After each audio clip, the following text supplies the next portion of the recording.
शेषान् औत्सुक्यमोहारतिदाय जघान यो पूर्ववैद्याय नमोस्तु तस्मै। हम जो प्रमेय निदान पढ़ रहे हैं उसमें से कुछ श्लोक हमारे हुए हैं।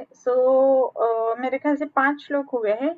जो 6 श्लोक है, छठा श्लोक है, उससे आज हम स्टार्ट करेंगे। प्रमेय निदान, उसका महत्व और प्रमेय की संप्राप्ति और उसका महत्व, इसके बारे में हमारा सब डिस्कशन हो गया है। हम आगे बढ़ते हैं। जो 3 प्रकार बेसिकली वातज प्रमेह, कफज प्रमेह और पित्तज प्रमेह और उसके संप्राप्ति, ये सब हमने देख लिया है, राइट। बस्तिमाश्रित्य कुरुते प्रमेहान दूषित कफः, दूषित कफ ये प्रमुख उसका दोष है, विकृत करने वाला या फिर जो विकृति लाता है, वो प्रमुख दोष जो है वो है दूषित कफ। और फिर उसके बाद में जो आया है दूषयित्वा वपुक्लेद स्वेद मेदो रस आमिषम, ये हमने देख लिया है। पित्तम रक्तम अपि क्षीणे कफादो मूत्र संश्रयम धातुन बस्तिम उपानीय तत्क्षयेऽपि च मारुतः साध्य याप्य परित्याजा मेहास्तेनैव तद्भवाः समासमक्रियतया महात्ययत्ययापि च। अभी इसमें धातुन बस्तिम उपानीय तत्क्षयेऽपि च मारुतः, अभी ये जो संप्राप्ति अलग से बताई गई है, जो वातज प्रमेय की स्पेसिफिकली कहा गया है, उसमें धातुओं का क्षय है और उस धातुओं के क्षय के कारण जो बस्ती है उसमें वायु को खींचा जाता है और फिर ये संप्राप्ति हो जाती है। वातज प्रमेय जो है उसकी अलग ही संप्राप्ति ऐसी हो सकती है, उसमें क्लेद का संश्रय होना, ये बात तो रहेगी ही, क्योंकि बस्ती जो है उसमें बेसिकली अगर हम देखेंगे तो मूत्र का आशय है, तो क्लेद वहन तो होगा ही। और इसी के लिए जो वातज प्रमेय है वो अलग से संप्राप्ति ये करता है, उसमें धातु क्षीणता ज्यादा है। ये 3 हमने देख लिए कि कफज प्रमेय, पित्तज प्रमेय और वातज प्रमेय। तो उसके बाद में जो आया है उसमें साध्यासाध्यत्व कहा गया है। साध्य याप्य परित्याज्या मेहास्तेनैव तद्भवाः समक्रियतया महात्ययत्ययापि च। अभी इसमें जो साध्य याप्य परित्याज्या मेहाः तेन एव तद्भवाः, इसका मतलब है कि तेन एव तद्भवाः मेहाः साध्य याप्य परित्याज्याः भवति। म्हणजे काय? इसमें मेहा तेनैव इसका मतलब ऐसा है कि तान दोषान, ये दोष से उत्पन्न हुए जो प्रमेय है, क्रम से जो कफज है, पित्तज है और वातज है, उसमें साध्य याप्य और परित्याज्य ऐसा है। साध्य याप्य और परित्याज्य है क्रम से बताए गए हैं। पहला कौन सा संप्राप्ति बताया है? तो पहली जो संप्राप्ति कही गई है वो है कफज प्रमेय के। तो कफज प्रमेय साध्य है, पित्तज प्रमेय याप्य है और वातज प्रमेय जो है वो असाध्य है या फिर परित्याज्य है। परित्याज्य इसका मतलब है जो रुग्ण त्यजनीय है, जिस रुग्ण को हमें त्याग करना चाहिए उसको त्याज्य ऐसे बोलते हैं। इसमें ज्यादा कुछ होगा नहीं, लेकिन फिर भी जो वातज प्रमेय है उसमें भी प्रत्याख्यान करके चिकित्सा करनी चाहिए। ऐसे ही पेशेंट को छोड़ देना ये बात अच्छी नहीं है, लेकिन आपको अच्छी तरीके से पेशेंट को बताना है उसकी कंडीशन। हम ऐसे कंसेंट वगैरह लेते हैं ना, इन्फॉर्म्ड एंड रिटन कंसेंट, वैसा लेके उसको हम चिकित्सा दे सकते हैं। लेकिन वो परित्याज्य रुग्ण रहता है, उसमें बहुत ज्यादा सुधरने की अपेक्षा हम नहीं कर सकते हैं। क्रम से यानी कफज जो है वो साध्य है, पित्तज जो है वो याप्य है और वातज जो प्रमेय है वो परित्याज्य है, ऐसे कहा गया है। इसका कारण भी तो जानना चाहिए कि ये क्यों है, साध्य क्यों है, याप्य क्यों है और परित्यज्य क्यों है। इसका नेक्स्ट लाइन में आंसर दिया है, सम असम क्रियतया। साध्य समक्रियतया, याप्य असमक्रियतया। इसका अर्थ क्या है वो भी देखेंगे। ये साध्य जो प्रमेय है वो कफज प्रमेय है, राइट। और ये जो है कफज प्रमेय ये कैसा है? तो ये समक्रियतया ऐसे कहा गया है। इसकी चिकित्सा जो है वो सम चिकित्सा है। अभी सम चिकित्सा इसका मतलब क्या है कि कफज जो प्रमेय है उसमें मुख्य दूष्य तो विकृत कफ है, मुख्य दूष्य तो कफ है, और जो दोष है या फिर मुख्य दोष जो है वो कफ है और दूष्य जो है वो बाकी सकलम वपुहु ऐसा शरीर जो है वो दूष्य है।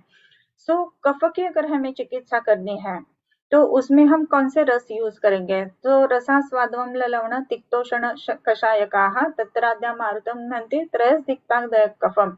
सो नेक्स्ट 3 जो है वो कफ को शमन करने वाले, कफ के छेदन करने वाले रस है। सो रसास्वादु अम्ल लवण ये छोड़ दो, तिक्त उष्ण और कषाय ये रस अगर हम यूज करते हैं तो कफ का शमन हो जाएगा, राइट। इसमें जो संप्राप्ति कही गई है उसमें क्या है, तो पहला जो है महत्वपूर्ण बात जो कही गई है ना, वो है कि क्लेद या फिर विकृति, जो क्लेद की विकृति उसके कारण है।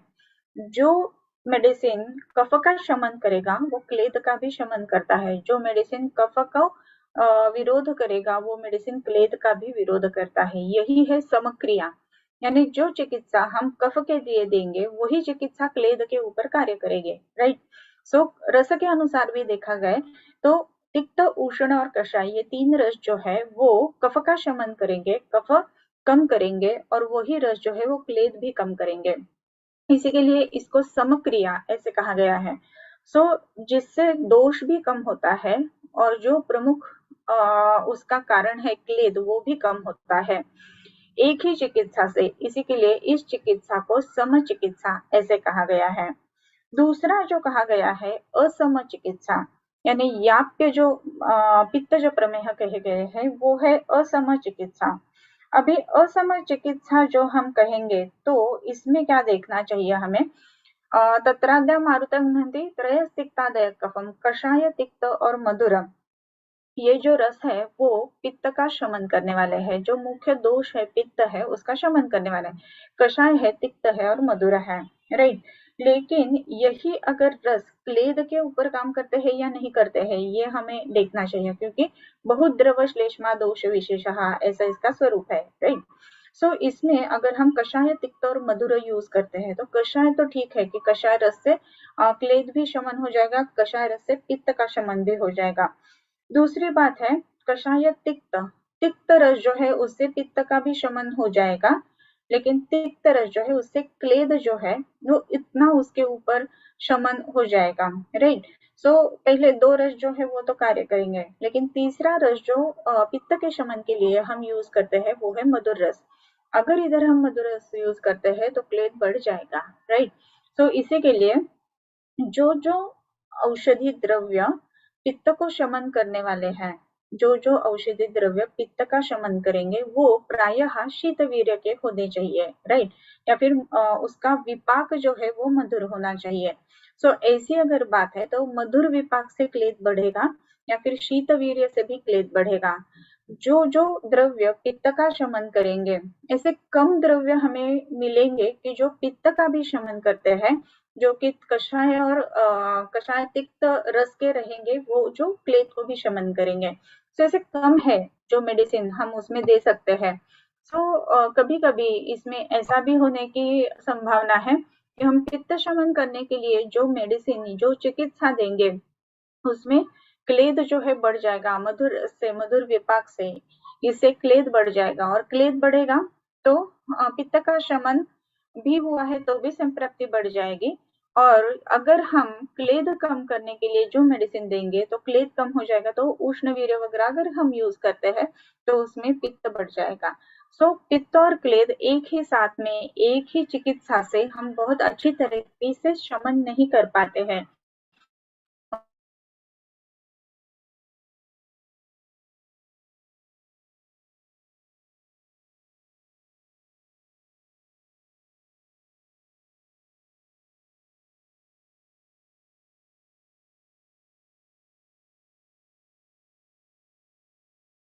इसे करते करते चलता रहेगा। सो मेंटेन द पेशेंट ऐसे जो हम कहते हैं ना वैसे इसमें हो जाएगा। सो मेंटेनेंस होता है और इसी के लिए इसको याप्य ऐसे कहा गया है। सो ये बेसिकली हमें ध्यान में रखना है कि असम क्रिया इसका मतलब ऐसा है कि एक ही चिकित्सा से हम क्लेद और पित्त दोनों का शमन नहीं कर सकते हैं। उसका चिकित्सा क्लेद की चिकित्सा और पित्त की चिकित्सा जो है वो अलग अलग है, और इसी के लिए इसको साध्य याप्य, याप्य जो है वो असमक्रियतया ऐसे कहा गया है। और परित्याज्य क्यों है, महात्ययतयापि च, महाअत्ययतया, अत्यय इसका मतलब है कि बहुत ज्यादा दिक्कतें होना या फिर बहुत ज्यादा क्या हम कह सकते हैं उसको, ऑब्स्टेकल्स आना, अत्ययिक चिकित्सा ऐसे हम कहते हैं ना, राइट। सो अत्यय इसका मतलब है कि ऑब्स्टेकल्स उसमें बहुत ज्यादा है, अच्छे से हम ट्रीटमेंट नहीं कर सकते हैं। ऐसा क्यों होता है? महाअत्यय, इसके जो वातज प्रमेह जो है उसके जो आफ्टर इफेक्ट्स है वो बहुत ही ज्यादा है। बहुत ज्यादा है तो ये कैसे बहुत ज्यादा है ऐसे हम अगर कहेंगे तो इसमें ऐसा है कि वातज प्रमेह जो है उसमें क्लेद तो बढ़ा हुआ है लेकिन धातु जो है वो बहुत ही ज्यादा करके दुष्ट हुए हैं, और धातु जो है वो दूषयित्वा धातुन ऐसे कहा गया है। सो इसमें क्या रहेगा? दूषयित्वा वपुक्लेद स्वेद मेदो रसामिषम। अभी धातुन बस्तिम उपानीय तत्क्षये अपि च मारुतम, धातु का क्षीणता, धातु की क्षय अवस्था इसमें ज्यादा है। सो प्रमेह जो है उसमें धातु की विकृति ज्यादा रहेगी। सो धातु विकृति अगर ज्यादा है तो पेशेंट जो है उसमें धातु पाटव नहीं रहेगा। धातु पाटवत्व नहीं है तो हम चिकित्सा देंगे भी तो उसके रिजल्ट अच्छे नहीं आते हैं। धातु पाक जल्दी हो जाता है, और जितना जल्दी धातु पाक हो जाता है तो व्याधि की अवस्था जो है वो अत्ययिक अवस्था में परावर्तित हो जाती है। इसी के लिए प्रमेह की चिकित्सा करते समय अगर वो वातज प्रमेह है तो उसकी चिकित्सा जो है वो परित्याज्य या फिर असाध्य ऐसे कहा गया है। परित्याज्य नाम असाध्य ऐसे टीकाकारों ने बताया है। सो इसमें अगर हम वातज प्रमेह में चिकित्सा करना चाहते हैं तो वात का शमन करने वाले रस कौन से हैं? तो तत्राद्या मारुतम घंटी, 3 रस है, रसा स्वादु अम्ल लवण। स्वादु रस है, साक्षात क्लेद उत्पन्न करने वाला है। अम्ल जो है वो भी क्लेद कर ऐसे कहा गया है, राइट। और लवण जो है वो भी अभिषंड करके क्लेद बहुत ज्यादा उत्पन्न करने वाला है। सो इन 3 रस से अगर हम वायु का शमन करते हैं तो क्लेद प्रायः नहीं तो बढ़ने ही वाला है। सो अगर वायु का शमन करते हैं तो क्लेद जो है वो बढ़ेगा ही, और क्लेद का शमन करते हैं हम तो वायु जरूर बढ़ेगी। तो इसी के लिए इसमें चिकित्सा ही उपलब्ध नहीं होती है। जैसे कि रक्त पित्त में हमने देखा था ना, उसी तरीके का जो है संप्राप्ति इधर हमें देखने के लिए मिलता है। इसी के लिए ये जो है वो परित्याज्य कहा गया है। और भी एक बात है इसमें कि जब भी वातज प्रमेह होता है तो वातज प्रमेह में धातु जो है उसमें क्षीणता ज्यादा है। धातु क्षीण होते हैं तो शरीर का बल नहीं रहेगा, सो असहत्व भी रहेगा। असहत्व रहता है तो बहुत ज्यादा मात्रा में या बहुत ज्यादा वीर्य वाले औषध भी हम इसे में यूज नहीं कर सकते हैं, क्योंकि धातु पाटव नहीं है इसके लिए। जो शरीर का धारण करते हैं वही नहीं है, तो ये हम वातज प्रमेह की चिकित्सा कैसे अच्छे तरह से कर सकेंगे? तो नहीं होती है चिकित्सा अच्छे तरीके से, और इसी के लिए वातज प्रमेह जो है वो परित्याज्य ऐसे कहा गया है। सो साध्य, याप्य और परित्याज्य, कफज, पित्तज और वातज, समक्रिया साध्य कफज प्रमेह, असमक्रिया याप्य पित्तज प्रमेह और महात्ययत्ययापि च परित्याज्य वातज प्रमेह। ऐसा इसका जो हम साध्या साध्यत्व कहेंगे इसमें हमें देखने के लिए मिलता है। सो साध्य, याप्य और परित्याज्य, ये 3 प्रकार के प्रमेह के साध्या साध्यत्व बताया गया है। ओके, अभी उसके बाद में जो आता है तो सामान्य लक्षण बताए गए हैं। सामान्यम लक्षणम तेषाम प्रभुताविल मूत्रता। प्रभुत अविल मूत्रता ये इसका सामान्य लक्षण है। सामान्यम लक्षणम तेषाम, तेषाम नाम प्रमेहाणाम। प्रमेह बहुवचन क्यों यूज किया है? क्योंकि पहले ही कहा गया है कि प्रमेहा विंशतिस्तत्र, राइट। जो प्रमेह है वो एक प्रमेह नहीं कहा गया है। प्रमेह इज इक्वल टू डायबिटीज ऐसे कहेंगे तो डायबिटीज के 2-3 प्रकार है कि मेलाटस है, इंसिपिडस है, राइट। लेकिन जो आयुर्वेद के अनुसार हम प्रमेह देखते हैं उसके प्रकार कितने हैं? तो 20 प्रकार है। सो 20 प्रकार का जो प्रमेह है उसको ये साध्या साध्यत्व हमने देखा। और इस प्रमेह का जो हर एक प्रमेह का मुख्य लक्षण जो है वो क्या है? जो सामान्य लक्षण सब प्रमेह में ये दिखता है वो है प्रभुत आविल मूत्रता। अब इसमें बहुत सारे पेशेंट्स ऐसे भी रहते हैं कि जिनको डायबिटीज है लेकिन प्रभुत मूत्रता नहीं रहती है, आविल मूत्रता नहीं रहती है। सो प्रभुत आविल मूत्रता ये प्रमेह का प्रमुख लक्षण है कि जो आयुर्वेद के अनुसार हम देखते हैं। सो अगर हमें निदान आयुर्वेद के अनुसार करना है तो इसमें प्रभुत आविलता होना जरूरी है।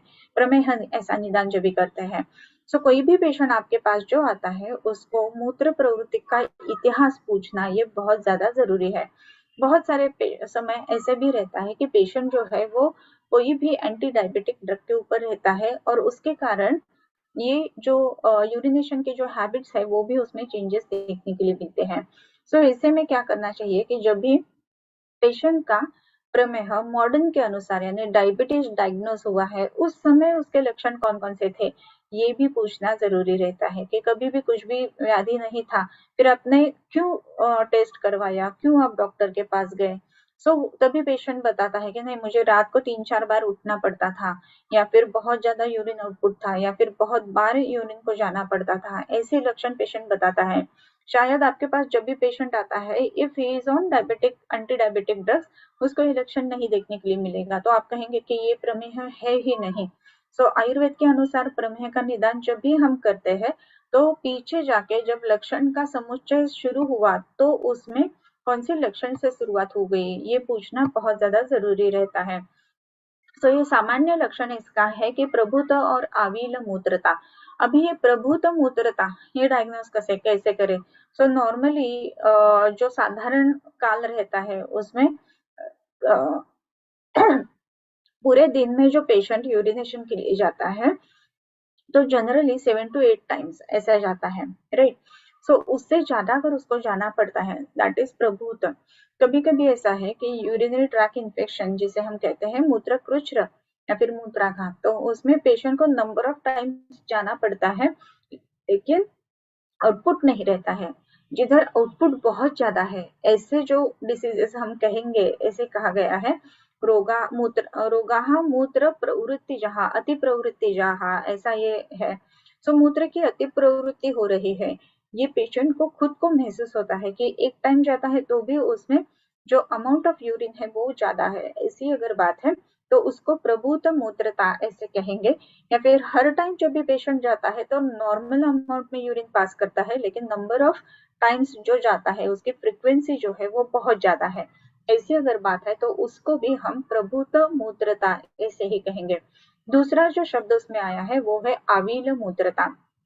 अविल मूत्रता जब भी हम कहेंगे तो उसमें आविलत्व है, इसका अर्थ क्या है, ज्याला मराठीमध्ये गढूळ, इंग्रजी में हम जिसको टर्बिड कहते हैं, ऐसा आविल मूत्रता। अभी टर्बिडिटी कैसे टेस्ट करते हैं कि कोई भी टेस्ट ट्यूब में आप पेशेंट का यूरिन लीजिए और उसको रख दीजिए।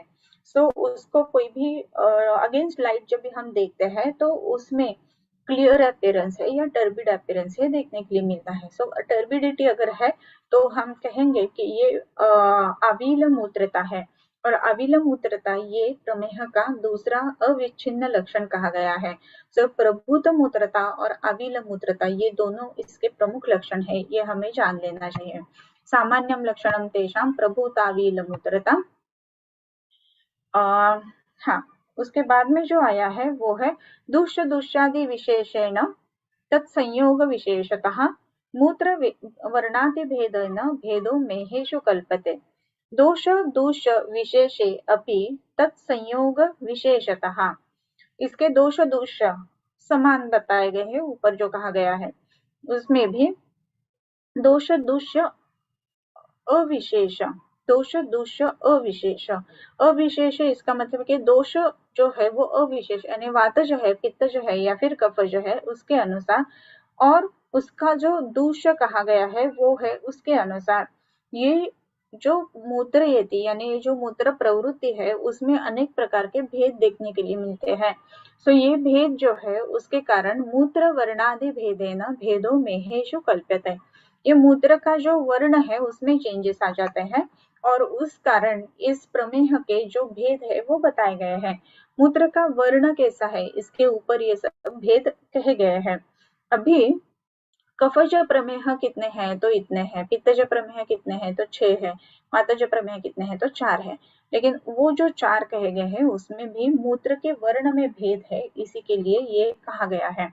अभी अगर हम मूत्र का वर्ण देखेंगे तो अभी जो हम नॉर्मली डायग्नोसिस के लिए जब भी जाते हैं और यूरिन रूटीन करवाते हैं तो उसमें अपीयरेंस क्लियर टर्बिड ना लिख के आता है, कलर व्हाइट ऐसा कभी नहीं आता है, जनरली जो है वो पेल येलो येलो और डीप येलो, इतना 3 ही उसमें डिमार्केशन हम देखते हैं। लेकिन आयुर्वेद में जो ये कलर्स है उसमें बहुत ज्यादा स्केल जो है वो बहुत अलग अलग बताया गया है।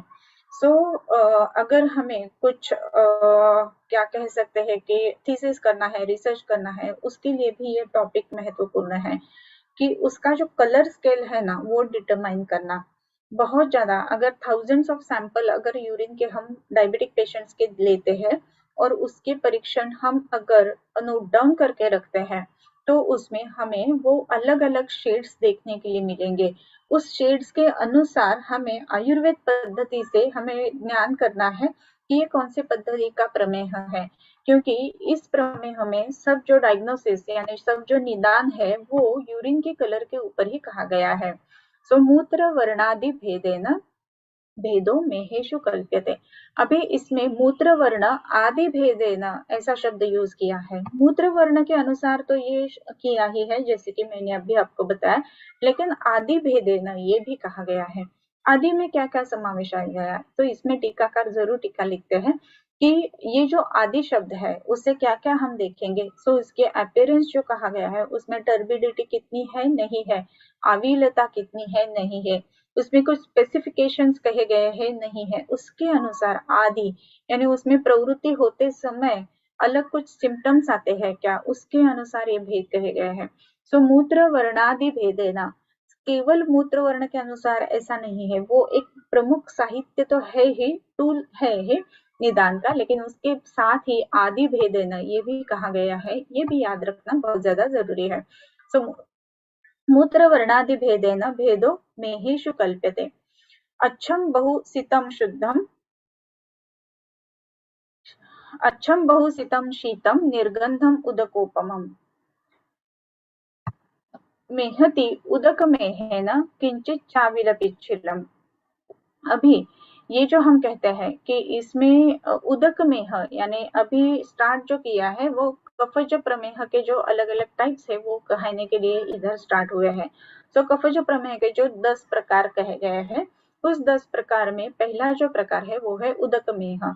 बहुत ज्यादा समय ये जो उदक मेह है वो डायबिटीज इंसिपिडस जिसे हाई आउटपुट यूरिनेशन जो कहा जाता है इसके अनुसार उसका तौलनिक अभ्यास ऐसे किया जाता है। सो उदक उदक मेह जो है वो कैसा है तो उसका श्लोक हम पढ़ते हैं। अच्छम बहु सितम शुद्ध शीतम निर्गंधम उदकोपमम। अभी ये जो यूरिनेशन है वो कैसा है, अच्छा यानी स्वच्छ है, एकदम क्लियर यूरिन है, इसमें कुछ भी इसमें मिलावट टर्बिडिटी नहीं है। बहु इसका मतलब ऐसा कि इसमें बहुत ज्यादा प्रमाण में क्या है, बहुत ज्यादा प्रमाण में इसमें यूरिनेशन है, यानी प्रमाण इसका बहुत ज्यादा है यूरिनेशन का। ये एक महत्वपूर्ण बात हमें ध्यान में रखना है। जैसे कि मैंने अभी कहा कि बहुत ज्यादा यूरिन आउटपुट है, ऐसी अगर बात है तो उसको ये बहु ऐसा हम कहते हैं कि बहु आउटपुट होने वाला ऐसा। सितम, सित इसका मतलब है श्वेत वर्ण का। श्वेत वर्ण का जो है ना मूत्र ऐसा जनरली एग्जामिनेशन में नहीं देखने के लिए मिलता है। यूरिन जो हम लेते हैं क्या बोल सकते हैं क्लिनिकल नहीं ये इन्वेस्टिगेशंस में जब भी देते हैं सो उसमें क्या है, तो ये बात इंपॉर्टेंट है कि सित यानी पूरी श्वेत वर्ण का इसमें देखने के लिए हमें मिलता है। तो ये श्वेत वर्ण का क्यों होता है, सो इसमें जो यूरिन फॉर्मेशन है उसमें क्लेद बहुत ज्यादा है और इसी के कारण श्वेत वर्ण का यूरिन हमें इधर देखने के लिए मिलता है। अच्छम बहुसितम शीतम, शीत में शीत प्रकार का इसमें हमें प्रमेह यानी यूरिनेशन हमें देखने के लिए थे। शीत प्रकार का प्रमेह ऐसा हम कैसे कहेंगे कि पेशेंट बताता है कि नहीं यूरिन जो है वो बहुत ज्यादा ये नहीं रहती है, उसका कलर जो है वो अलग अलग रहता है लेकिन व्हाइट कलर का यूरिन है और फिर भी ये जो यूरिन है इसमें शीतता ज्यादा महसूस होती है। तो शीतम निर्गंधम, यूरिन का अगर गंध हम देखें, मूत्र का गंध देखें तो टिपिकल मूत्र गंध है इसमें। सो ये क्यों है, क्योंकि ये क्लेद का वहन करता है। क्लेद जो है वो रक्त के कारण, रस के कारण उत्पन्न होता है। सो पित्त का जो विस्र गंध रहता है, ये विस्र गंध ये मूत्र को रहता है, जैसे मूत्र गंध ऐसे कहा जाता है। सो मूत्र गंध जो है वो निकला हुआ है, इधर गंध नहीं आता है। निर्गंधम उदकोपमम, जैसे कि वाटर ही है, पानी ही है, ऐसा ये उदक मेह देखने के लिए मिलता है। मेहती यानी यूरिनेट करता है, उदक मेह न किंचित आविल पिच्छिलम, इसमें आविलता बहुत ही कम है, थोड़ी सी है, और पिच्छिलता इसमें थोड़ी है। जैसे कि उदक ही है, जब भी कभी हम पानी ऐसा प्लास्टिक बॉटल में टिपिकली भर के रखते हैं तो उसमें चिकनाहट आ जाती है। अगर आपने कभी देखा रहेगा 3-4 दिन तक ठीक है, लेकिन अगर महीना भर वो पानी वैसे ही रहा तो उसमें चिकनाहट, पिच्छिलता आ जाती है। वैसा ये उदक मेह जो है उसका स्वरूप रहता है। इसमें क्या स्वरूप है? अच्छम बहुसितम शुद्धम निर्गंधम उदकोपमम मेहति उदक मेहेन किंचित आविल पिच्छिलम। अभी उसके बाद में इक्षु मेह कहा गया है। इक्षु रसमिवात्यर्थम मधुरम च इक्षु मेहतः। इक्षु मेह जो है उसमें इक्षु रसमिवात्यर्थम, इक्षु रसम इव, इक्षु रस यानी जो गन्ने का जूस रहता है उस तरीके से उसके वर्ण के अनुसार, यानी किंचित ग्रीनिश किंचित येलोइश, ऐसा ये मूत्र वर्ण है। इव अत्यर्थ, इसमें यूरिनेशन जो है वो अत्यर्थ यानी बहुत ज्यादा मात्रा में हो रहा है, आउटपुट जो है वो बहुत ज्यादा है। मधुरम जो इक्षु मेहतः, ये जो है वो मधुर है, और मधुर होने के कारण मूत्रे भी धावंती पिपीलिका च, ये भी इसमें देखने के लिए मिलता है। वैसा उदक में हमें नहीं देखने के लिए मिलता है, क्योंकि इसमें शीत कहा गया है, फिर पिच्छिलत्व थोड़ा सा है इसमें, ऐसे कहा गया है। लेकिन ये इक्षु मेह जो है उसका वर्ण और उसका आउटपुट ये चेंज हुआ है। ओके, उसके बाद में जो आया है सांद्री भवेत पर्युषितम सांद्र मेहे न मेहते। सांद्री भवेत पर्युषितम, सांद्र में ही प्रमेहते।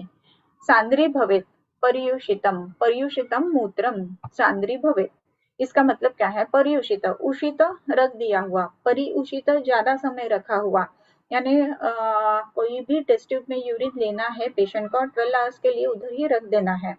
अगर ऐसे रख दिया जाता है तो सांद्री भवेत, तो उसका जो सेटल हो जाता है यूरिन, तो उसका गाढ़ा हमें बेस मिलता है। सांद्री भवेत पर्युषितम मूत्रम, सांद्री भवेत पर्युषितम सांद्र में ही प्रमेहति, ऐसी प्रकार का मूत्र जो है वो यूरिनेट करता है।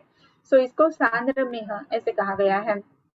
सांद्र यानी जो द्रव नहीं है ऐसा, यानी घना और द्रव ऐसे दो उसमें लेवल्स आ जाते हैं।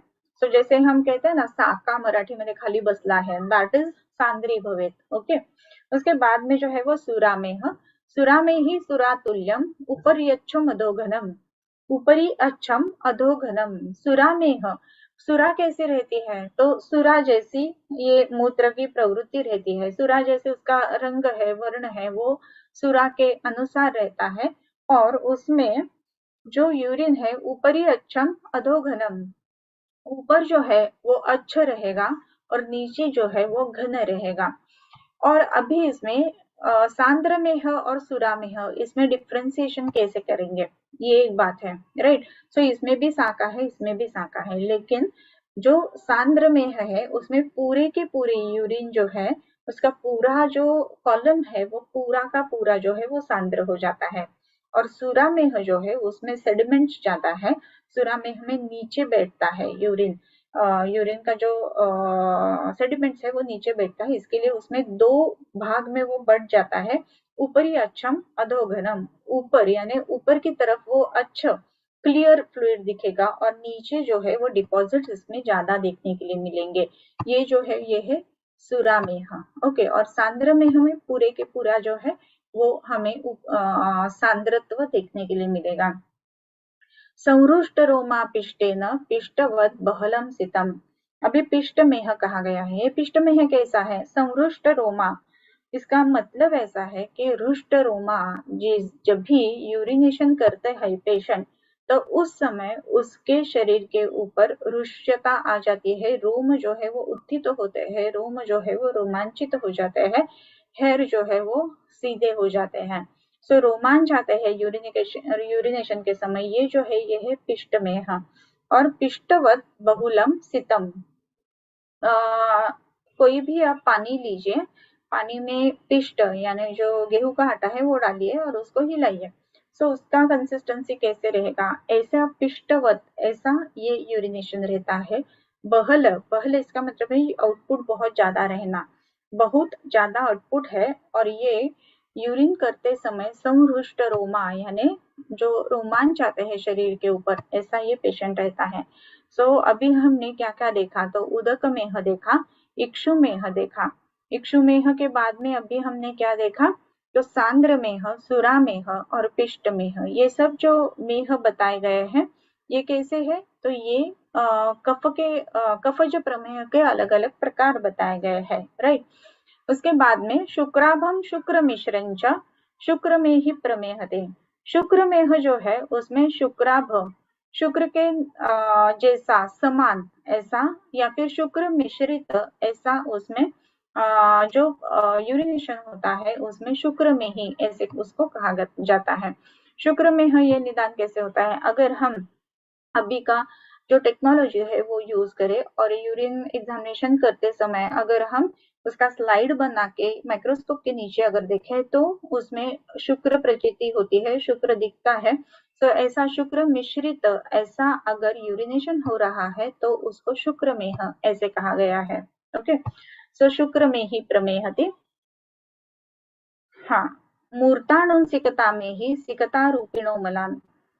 अभी जिसमें सिकता मेह कहा गया है, सिकता यानी जो रेती हम कहते हैं, वाळू मराठीमध्ये म्हणतो, मूर्त अणुन सिकता मेही, मूर्ताणुन मूत्राणुन नहीं है ये है, मूर्त अणुन यानी अणु यानी छोटे छोटे छोटे उसमें कण है ऐसे दिखता है, वो सिकता में ही सिकता रूपिणो मलान, जो मल है वो सिकता रूपी यानी ये छोटे छोटे मल के जो अणु है, भाग है, वो यूरिन से बाहर निकलते हैं। ये जो है ये सिकता मेह है। अभी ये मल जो है, मल यानी पुरुष ऐसे नहीं समझना चाहिए, जो मल तैयार हुआ है तीनों अवस्था पाक होने के बाद में जो मल है उसमें घन मल और द्रव मल जो अलग अलग होते हैं, वो अगर अच्छी तरीके से अलग अलग नहीं होते हैं तो ये जो यूरिनेशन है उसमें रेती जैसे छोटे छोटे कण निकलते हैं, तो इसको हम सिकता मेह ऐसे कहते हैं। अभी अगर हम माइक्रोस्कोप के नीचे देखें तो बहुत सारे समय इसमें कैल्शियम ऑक्सैलेट्स प्रेजेंट ऐसा एक रिपोर्ट आता है, सो उसको एनालॉगस कहा जाता है कि सिकता में है। लेकिन ये सिकता यानी अणु यानी छोटे छोटे कण जिसमें देखने के लिए मिलते हैं, ये जो है वो सिकता में है ऐसे कहा गया है। अभी सिकता यानी क्या कि वाळू या फिर रेती जिसको कहा जाता है, ऐसी अगर उसमें प्रचिति है कि बारीक कण उसमें अगर दिख रहे हैं तो उसको सिकता मेह कहा जाता है। सो प्रेजेंस ऑफ कैल्शियम ऑक्सैलेट में बी वन ऑफ द प्रकार की जिसमें ये सिकता मेह हम कह सकते हैं। सो मूर्ताणुन सिकता में ही सिकता रूपिणो मलान, शीत में ही सुबहुशो मधुरम वृष शीतलम।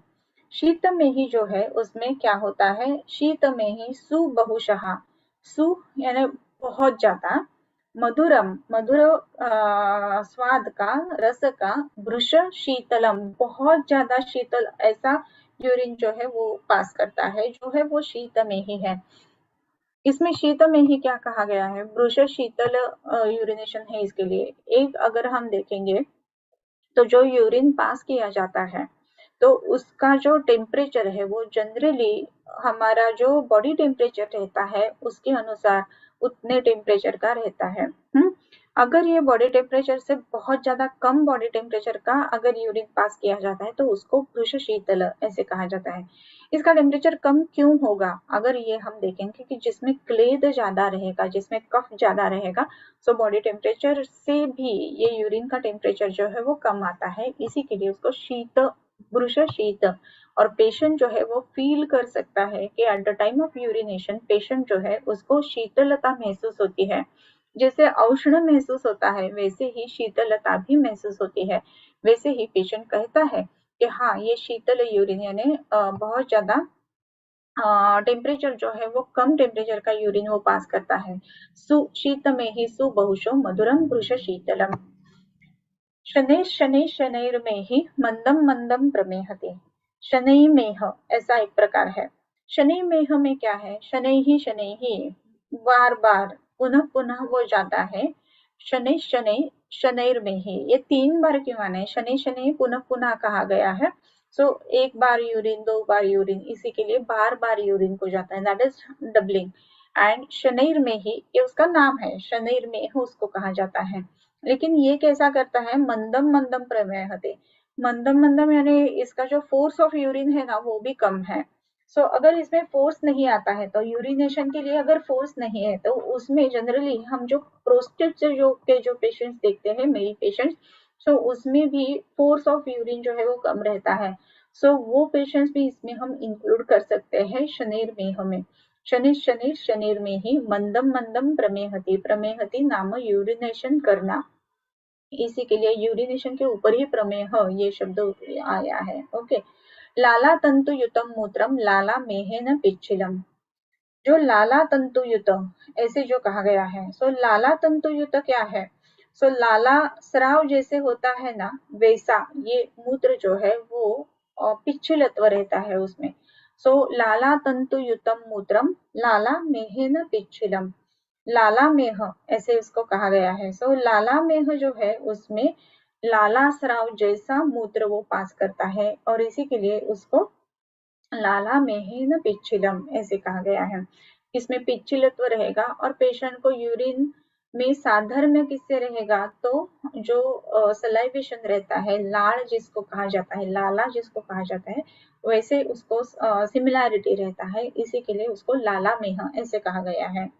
उसके बाद में जो है वो नील में गंधवर्ण रस स्पर्श ही क्षारेण क्षार तौल्यवत, इधर तक मेरे ख्याल से 10 हो जाते हैं। और क्षार जो प्रमेह कहा गया है क्षार मेह, तो ये क्षार मेह से चालू हो जाता है कि पित्त के प्रकार। ओके, सो क्षार मेह क्या है, गंधवर्ण रस स्पर्शे ही क्षारेण क्षार तोयवत, क्षारेण मेहति इति क्षार मेहि, इसमें कैसा है, तो क्षार तोयवत गंधवर्ण रस स्पर्शे ही, जैसे कि क्षार का तोय, हम क्षार जो भी बनाते हैं, तो क्षार जल जो रहता है ना उसके अनुसार गंध वर्ण और रस उसका रहता है, उसको क्षार में ऐसा कहा जाता है। गंध वर्ण और रस, अभी इसकी अगर बात चले तो गंध जो है वो क्षार गंध अलग ही रहता है। दूसरी बात है कि वर्ण जो है वो थोड़ा सा नीलाभ कृष्णाभ ऐसा रहता है, ये जो है वो पित्तज प्रमेह के कारण रहता है। सो ये क्षार मेह के अनुसार कहा गया है। तो क्षार मेह क्या है, सो इसमें अगर हम देखेंगे तो गंध वर्ण रस स्पर्शे ही क्षारेण क्षार तो यवत, नील मेहेन नीलाभम, नीलाभ पुष्प, नील पुष्प जो कहा गया है, नीली पुष्प यानी नीली का जो है, नील मेहेन नीलाभम, ये जो है वो भी पित्त का प्रकार है। अभी नीली का आपने देखे रहेंगे, ब्लू कलर के जो फ्लावर्स रहता है वो अगर पानी में डाले जाते हैं तो उसका एक टिपिकल ब्लू कलर आता है, रॉयल ब्लू कहते हैं ना, वैसा उसका कलर रहता है। सो ये नीली का जो है वो इंडिगो या फिर कलर फॉर्म करने के लिए, या फिर जो हम व्हाइट कपड़े है उसको चमकाने के लिए, जैसे उसका एक टिपिकल ब्लूइश शेड उसको आना चाहिए, इसके लिए जो यूज की जाती है इंडिगो, उसको नीली का या फिर नीली ऐसे कहा जाता है। ये नीली के समान का जो पानी है, नीली का पुष्प अगर पानी में डाला है तो उसका कलर कैसा आ जाएगा, वैसा जो यूरिनेट करता है उसको नीली का ऐसे कहा, नील मेह ऐसा कहा गया है।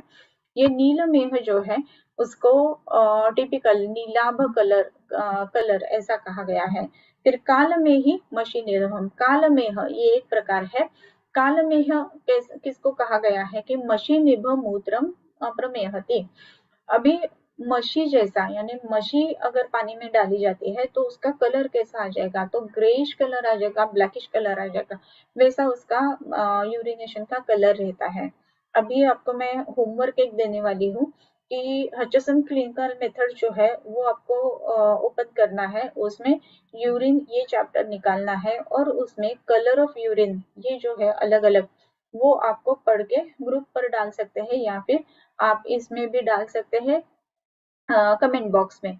सो ये आप जरूर होमवर्क करना है कि कैसे कैसे अंदर जो रहेंगे सिम्टम्स उसके अनुसार ये कलर ऑफ यूरिन कैसे चेंजेस हो जाता है। सो काल में ही मशी निभम, मशी जैसा जो यूरिनेट करता है उसको कालमेह ऐसे कहा गया है। हरिद्र में ही कटुकम हरिद्रा सन्निभम दहत। अभी हरिद्र में ही जो है वो हरिद्रा सन्निभ यानी हरिद्रा जल जैसा वो यूरिन पास करता है। और कटुक ये जो उसका रस है वो भी कटु रस का है, कटु रस का यानी तीखे रस का। हरिद्र सन्निभ यानी हरिद्रा जल के समान वर्ण वाला। और दहत यानी जिसमें दाह होता है यूरिनेशन करने के समय, ऐसा जो है वो हरिद्रा में है। अभी यूरिनेशन येलोइश होना, ये बहुत सारे पेशेंट्स हम देखते हैं। यूरिन ट्रैक इन्फेक्शन और हरिद्र में है, ये अलग अलग है, ये बात आपको ध्यान में रखना है।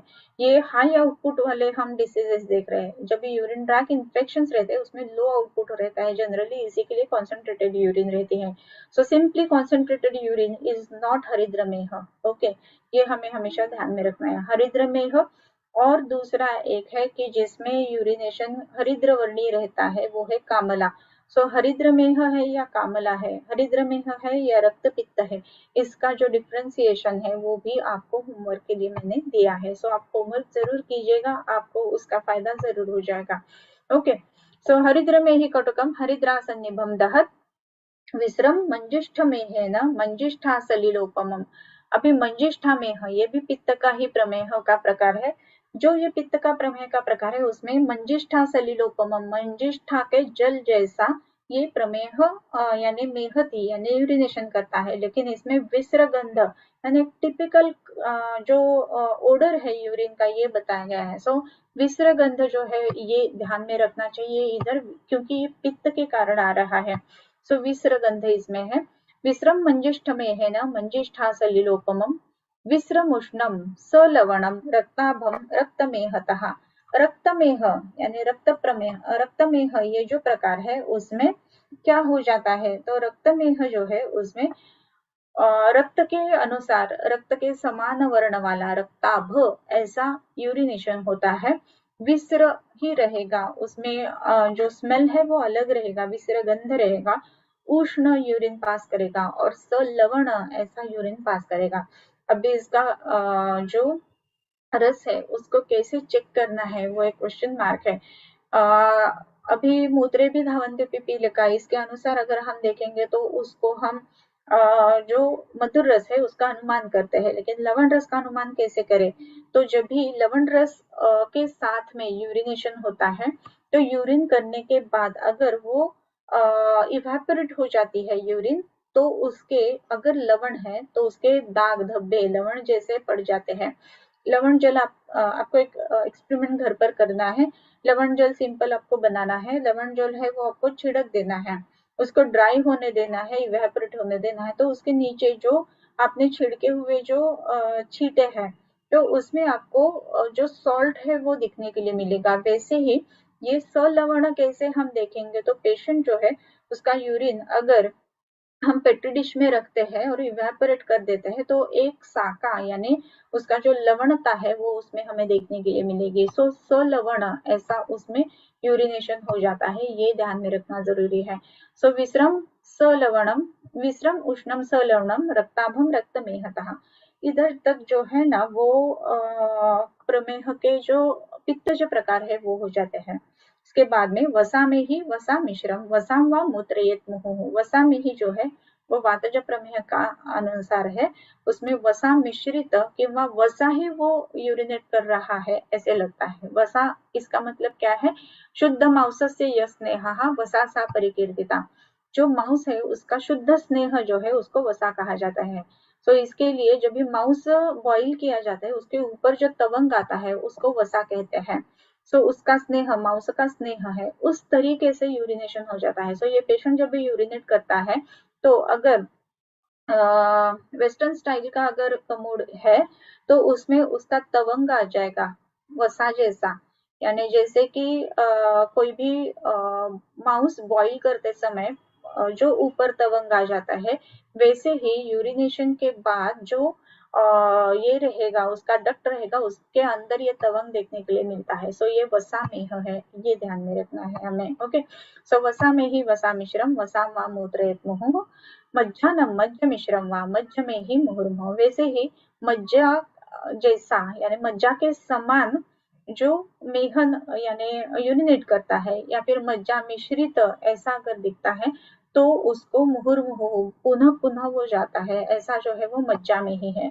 अभी मज्जा के समान इसको हम कैसे देखें तो कोई भी जो मीट बेचता है उधर अगर हम जाते हैं और उसको लिम्स ऑफ क्या बोलते हैं गोट वो अगर लेते हैं तो वो जो लिम्स रहते हैं उसके अंदर जो है वो मज्जा है, उस मज्जा को आप निकालो, पानी में डालो, गर्म करके निकालना पड़ता है।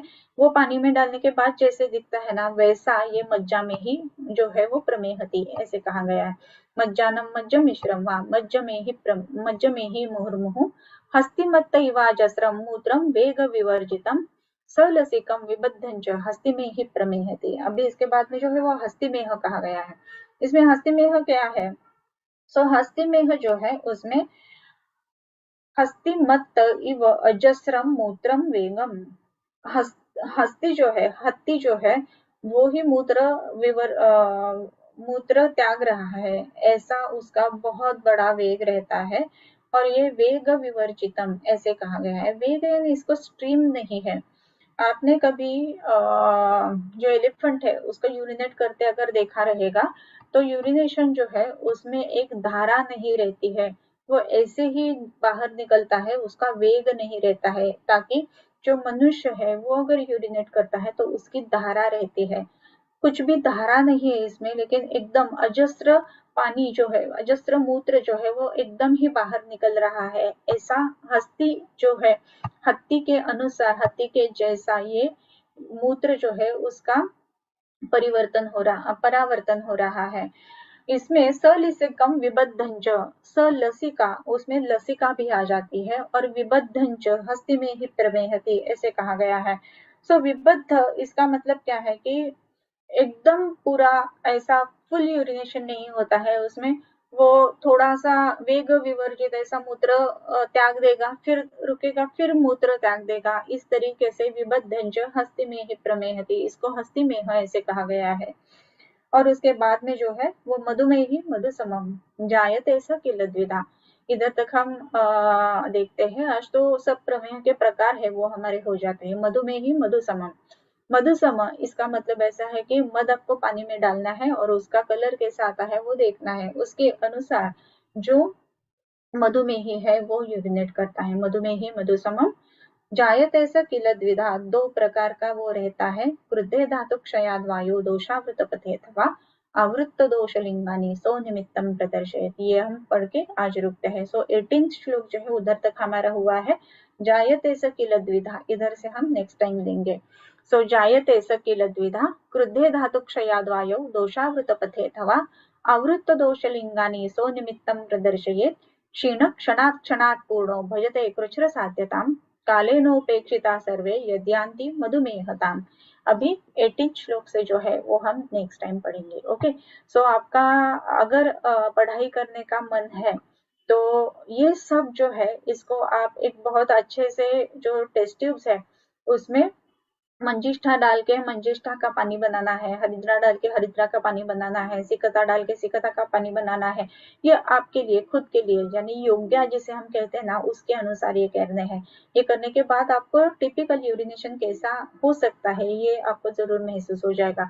सो ये प्रमेह जो है ये इतना सिर्फ इतने समय इतने समान ऐसा नहीं कहा गया है, अंदर शरीर के अंदर बहुत सारे चेंजेस हो रहे हैं, इसके लिए ये यूरिन आउटपुट में चेंजेस आ रहे हैं, ये हमेशा ध्यान में रखना जरूरी है। सो 18 श्लोक हुआ है, 19 से नेक्स्ट टाइम लेंगे। ओके, किंबहुना तुमचे केले धर्म कीर्तन हे सिद्धी गेले ते माझे शिवरले पायिकपण आता विश्वात्मके देवे येणे वाग्यज्ञे तोषावे तोषोनी मज द्यावे पसाय दान हे जे खळांची व्यंकटी सांडो तया सत्कर्मी रती वाढो भूता परस्परे पडो मैत्र जीवांचे दुरितांचे दिम्र जावो विश्वस्वधर्म सुरे पाहो जो जे वांछील तो ते लाहो प्राणिजात वर्षत सकळ मंगळी ईश्वर निष्ठांची मांदियाळी अनवरत भूमंडळी भेटतो भूता चला कल्पतरूंचे आरव चेतना चिंतामणींचे गाव